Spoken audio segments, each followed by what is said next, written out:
The Mendon-Honeoye Falls-Lima Sentinel welcomes you to this edition of the Mayor's and Supervisors Weekly Update, brought to you by... Each week, our community makes history. Each week, you make history. And each week, there's only one source to turn to for the first take on history.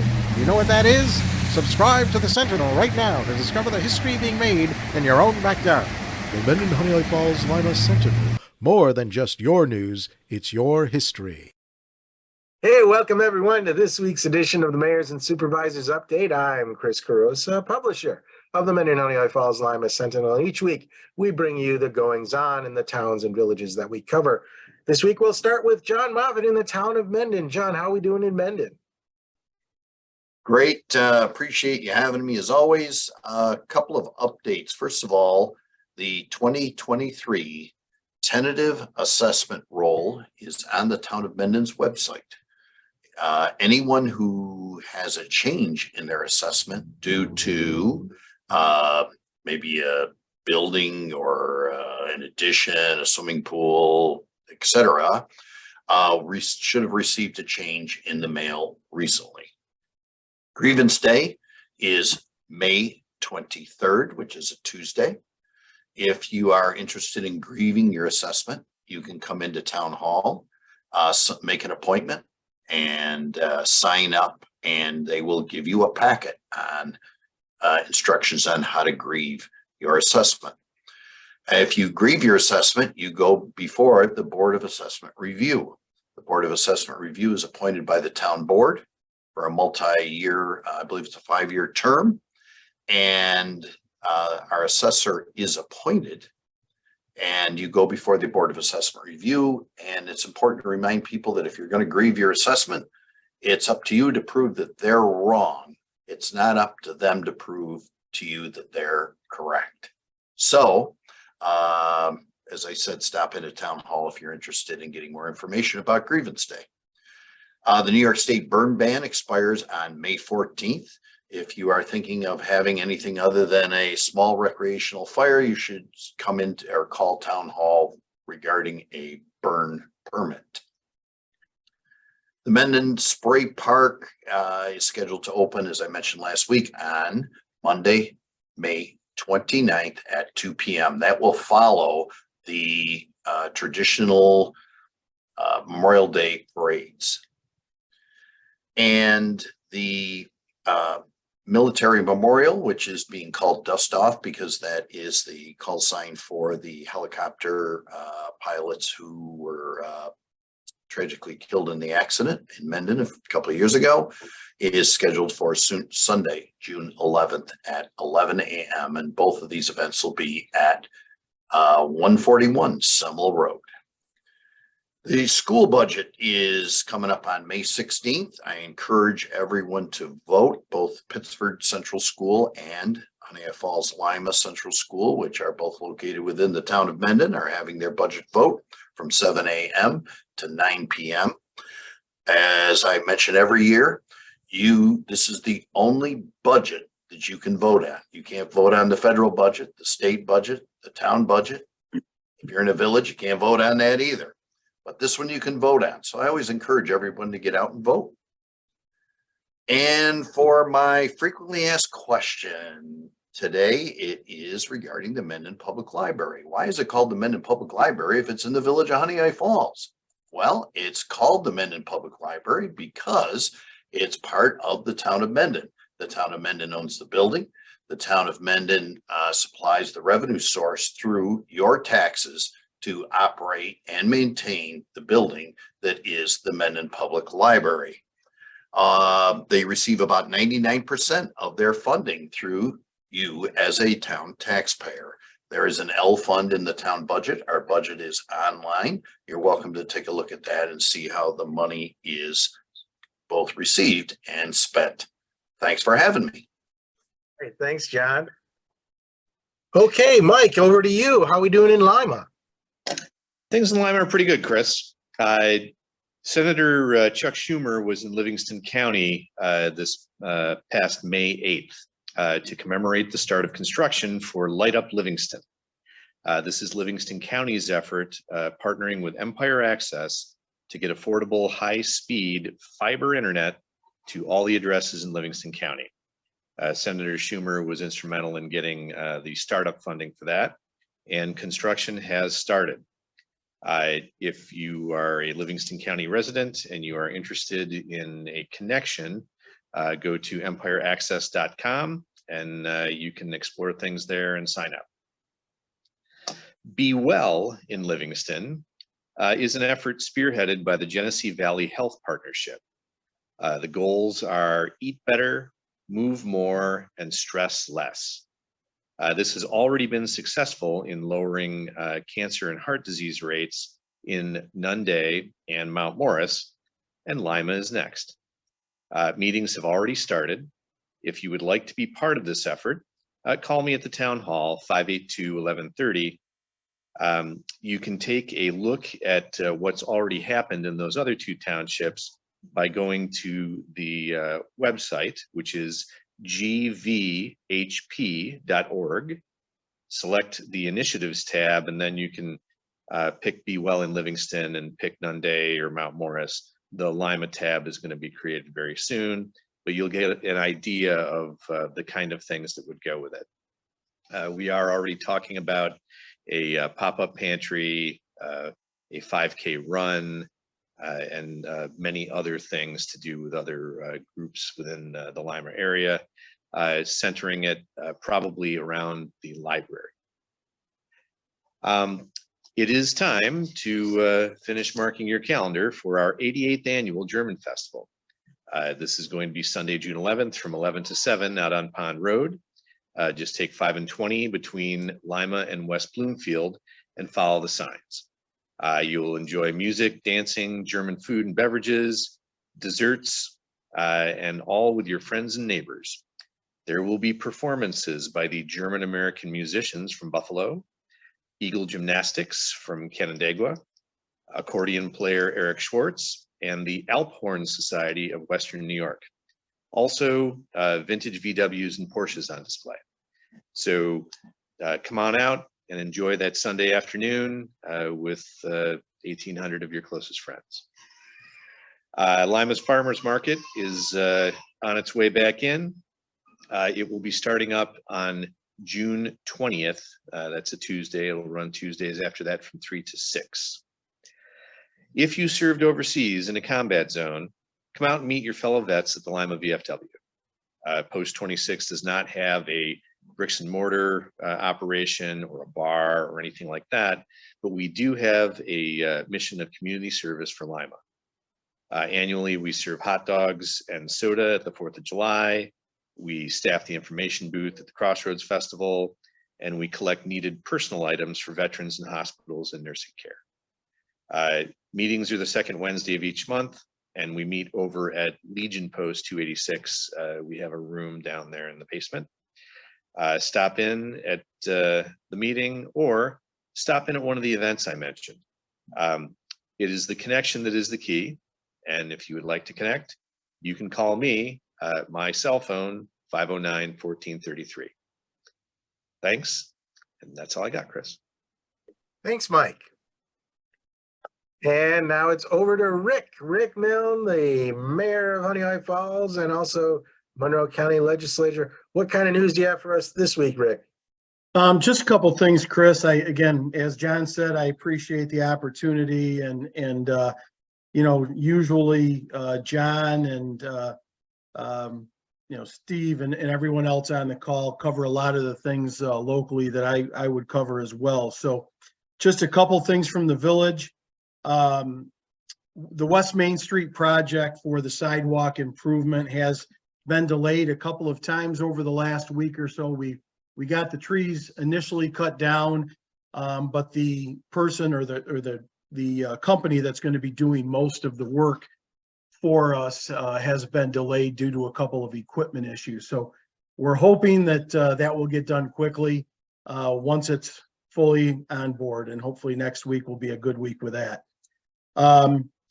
We have also in the village, we have also officially taken ownership of the property that formerly housed Critics Restaurant. So the village does now have ownership of that.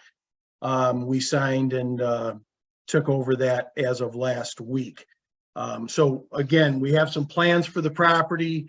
Some of those plans have been a bit delayed, and we're kind of in discussions and looking at a couple of different things, but more to follow on that as things develop. From a county standpoint, I just wanted to touch base on a couple of things as well. Actually, and John, I hope you don't mind me bringing this up. We just had John and Mayor or Supervisor Kusi from Rush and I were just on a call a few minutes ago with the county administration and legal department. We were speaking about the program the county is committed to in an effort to bring high speed and affordable internet to all of our residents within the county. This is not new. This is something many of our neighboring counties have been working on for a while, but the County of Monroe has committed $20 million of ARPA funding to focus on the unserved and underserved residents within the county borders. And then we'll also support unserved and underserved businesses within the same. The focus on this call was to explain the process that we're going through that's currently underway. The county also hopes that our local municipalities will work with the county in support of the process through uniform permitting for the project, potential cost savings within the permit process, et cetera. Information was shared with known target areas that we want to look at in the various regions, if you will, around and in Monroe County. That are mainly under my purview under District 5. Those details, those are the details that we have. Certainly, there was great dialogue. Both supervisors were able to talk a little bit about areas that they may know of that were not on the county's list, if you will. So, no commitments were made except that, as a group, we agreed to support the discussion and help move the process and discussion forward. And locally, our focus is to support our residents and businesses. And we've all heard many times that service is lacking in some of our respective areas. So we're hoping that this will be a positive process moving through. I also just attended a call with the governor's office and the New York State Conference of Mayors and a group call today. And the topic was the concern of a large influx of the migrant families crossing our borders, and then as they are moved up into the New York region and other areas around the country, there's an obvious lack of space in a lot of the cities. And the governor is concerned, as are many of our city mayors and county executives and towns and villages for that matter, of where the folks are going to go. The focus of the call was that it is very clearly expected that large numbers will begin to travel north from New York City to our regions in Western, Central, and the Finger Lakes area of New York State.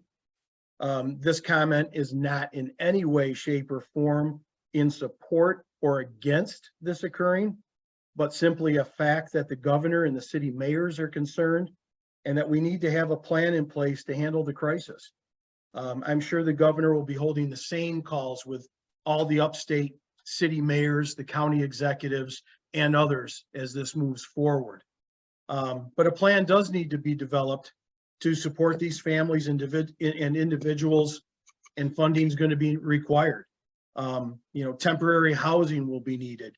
They're looking at or talking about looking at old prisons that may be or prisons that are used or underused, unused hotels and motels and the like. Host families will be needed, as I said, and a lot of financial support. So the concern from the Conference of Mayors and I know the Association of Towns will have a lot of the same concerns as how are we going to financially handle this? What are we going to have to do? What don't we have to do? And again, this is all just discussion, but it is something that I was somewhat, I don't want to say surprised, but I was a little bit taken back that the governor has reached out in this manner, because that just means to me that there is great concern that our region is going to be impacted greatly in the not too distant future. So I think it's something that we all have to be cognizant of and be aware of.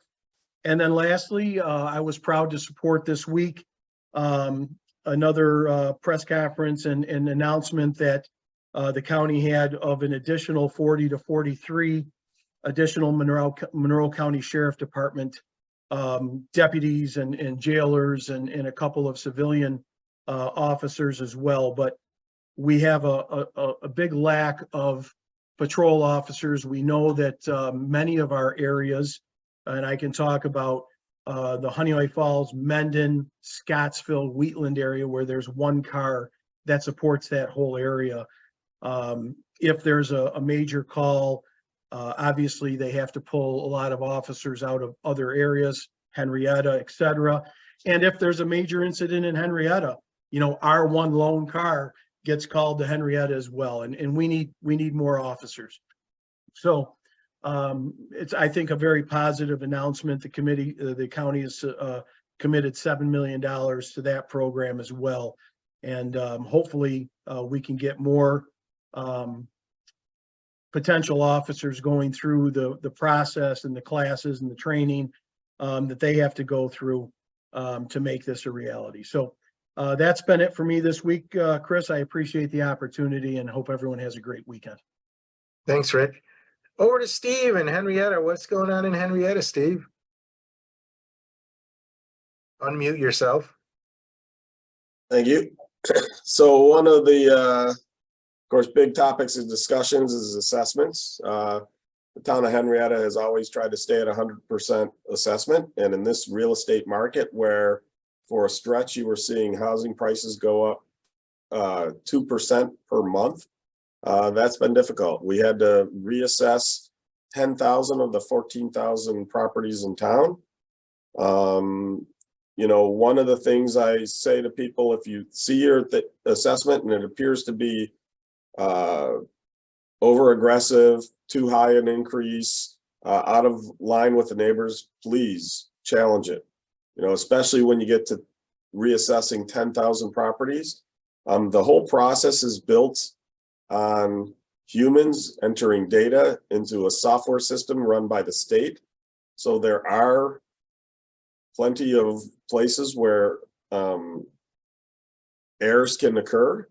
That doesn't mean they're all full of mistakes, but it does mean that they can occur. And that's the reason that there is a grievance process. You know, our assessor's office helps residents through that process. People think it's them versus the town. It's not. We don't get any additional tax revenue by increasing assessments. We don't get any less tax revenue by lowering assessments. Assessments basically determine who pays what portion of the taxes, not how much taxes we collect. How much we collect is determined during the budget process. So again, our goal is to be fair. We want people to pay their fair share according to the New York State real property tax laws. As I've stated before, I hate the real property tax laws. I hate reassessment. I would love to see it all go away. I think there's better ways to do it, but unless you want to be on till about 2:30, I won't go into that. The other big thing we've been working on, we have been taking over operations of our municipal golf course in Riverton. We were originally supposed to open this past week. Unfortunately, we ran into I'll call it a legal dispute between ourselves and the owners of the clubhouse. And so we were not able to open at this time. I do not know precisely when we will be able to open because again, it's based on a third party. We need access to his clubhouse in order to operate. And as of right now, we do not have that access, even though we thought we had a contract in place to have it. So that is being resolved by the attorneys. As soon as we find out, we'll let you know. But things like the irrigation pump house, which needed a lot of update, that's actually on town land. So we've been doing that work. We've been doing work on getting the greens and fairways mowed and fixing cart paths and are putting together a budget to fix the sand traps, because if anybody who's been on that course knows, the maintenance on the course has been not as aggressive and as good as it should have been, in my opinion, anyway. So we look forward to eventually operating that. And we've already had, since we started doing this, we've had a number of folks reaching out, excited that we're going to be taking it over, including a number of educational institutions, both primary and secondary, and post-secondary, that want to put together programs for their students to use the course, because Riverton, it's just a 9-hole golf course, but it's one of the better, and some would say best 9-hole golf courses in the region. So we're very excited about getting that up and going. We have also been working with Monroe County on the creation of the what would become the 23rd county park. It's in the southeast portion of town, straddling the Lehigh Valley Trail. We're putting together an intermunicipal agreement between us and the county. There is some pushback from residents. They would prefer not to have a county park in their backyard. I pointed out to them that their neighborhood, that these houses are under construction or have recently been built. The approval for that complex was done through open space incentive zoning. And one of the community benefits was the creation of the park. So I point out to them, the park pre-existed their homes, and the park, they wouldn't have homes if the park wasn't included in there. We can't grant approval for building of homes based on a community benefit of creating a park and then say, nope, sorry, we're not going to build the park. The reason we're doing it in cooperation with the county is the town does not have the capital resources to build the park, but the county does. And then we would, included in the intermunicipal agreement is cooperation between the town and the county on services, so that if it's easier for us to mow, for instance, at a particular time, or do certain maintenance, we would do that. The design of the park itself is a largely passive park. As I mentioned, it straddles the Lehigh Valley Trail. There would be hiking trails through the meadows, woods, and wetlands there. There's a high biodiversity. The area was known as a cedar swamp. And I think I've mentioned on this before that you won't find a whole lot of cedars there in the past, but since the ash trees have died off, the cedars have actually started to come back. So it will once again be truly a cedar swamp instead of, I guess for a while, it's been an ash swamp. That's interesting. And students and faculty from the Golisano Institute for Sustainability have been actually studying that. They've been categorizing all of the highly diverse plants in the area, including some that you're not going to find pretty much anywhere else in town or in the area. So we're interested to see what comes out of those studies. There was some mention of the connectivity for high-speed internet for some of, I'll call them the more rural towns. Henrietta doesn't have that issue for the most part. In fact, we've kind of have a different issue related to that, and that is some of the subcontractors that these fiber companies are hiring are not the most diligent in their care of the yards that they're tearing up to install the fiber. So we've had to stay on top of that. We've had to shut down a couple of those crews. And so if anybody has an install going on in their yard and the installer is doing things like leaving open pits or leaving boulders either in the right of way or on people's properties, if they're not doing lawn restoration after the work, please contact me at supervisor@henrietta.org. Our highway superintendent has been staying on top of it. I will say it sometimes feels a little bit like a game of whack-a-mole. We knock down some in one neighborhood and suddenly we get a whole bunch of complaints in another neighborhood. So I suspect they're doing a little of robbing Peter to pay Paul to get these things done, but we will stay on top of them. You know, they do have a right to do work in the right of way, but they are required to restore the lawns fully. I will note that there was a brief period where topsoil was difficult to get because of the constant rain we've been having, but topsoil is now again available. So again, if you have restoration issues, please contact me at supervisor@henrietta.org. And finally, and I'm going to need to pull up the names, and I will apologize to any of the recipients whose names I butcher. This past week, Wednesday, we announced the Antoinette Brown Blackwell Award winners. And the two scholarships winners were Chelsea Maynard and Sehad El Rabai. And the Woman of the Year was Amy Alquist. So for those who don't know Antoinette Brown Blackwell, she was a pioneer, a suffragist, and she was also the first ordained female minister in the country. So Blackwell Lane in Henrietta is named after her. And, you know, there's been a society that's been giving this award for many years.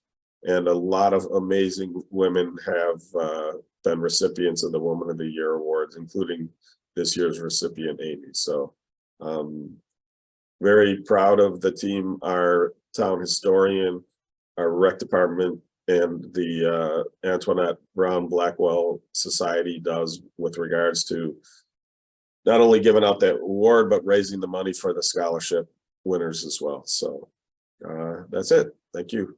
Oh, I guess you had a question about the PGA. We don't have any direct impact from the PGA, really. I mean, I'm sure our our hotels will be a bit more full than normal. We'll probably see some, you know, because of that, we'll see some additional restaurant business. We have some indirect effect in that our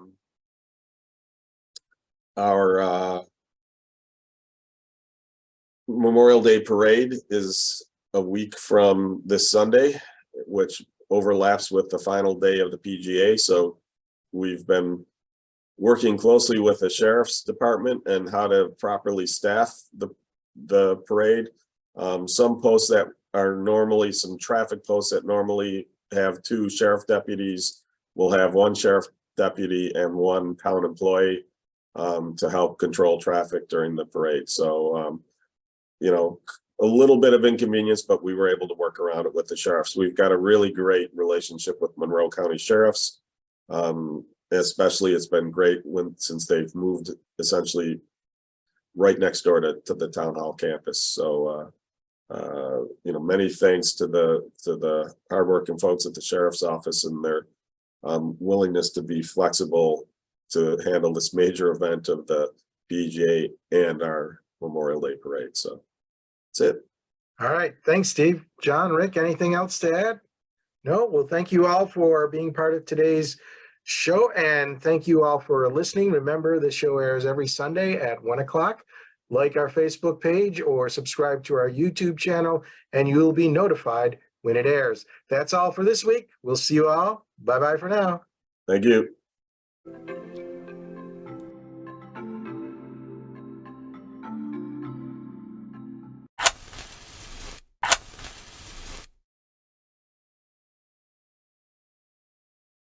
Imagine yourself communicating with a difference. Pan-Dimensional Solutions helps you do this. Whether live spectator events, taped broadcasts, or real-time audience-engaging programs, you can benefit immediately from the tools Pan-Dimensional Solutions will share with you. Do you want to make a difference? Contact us at pandimensional.com.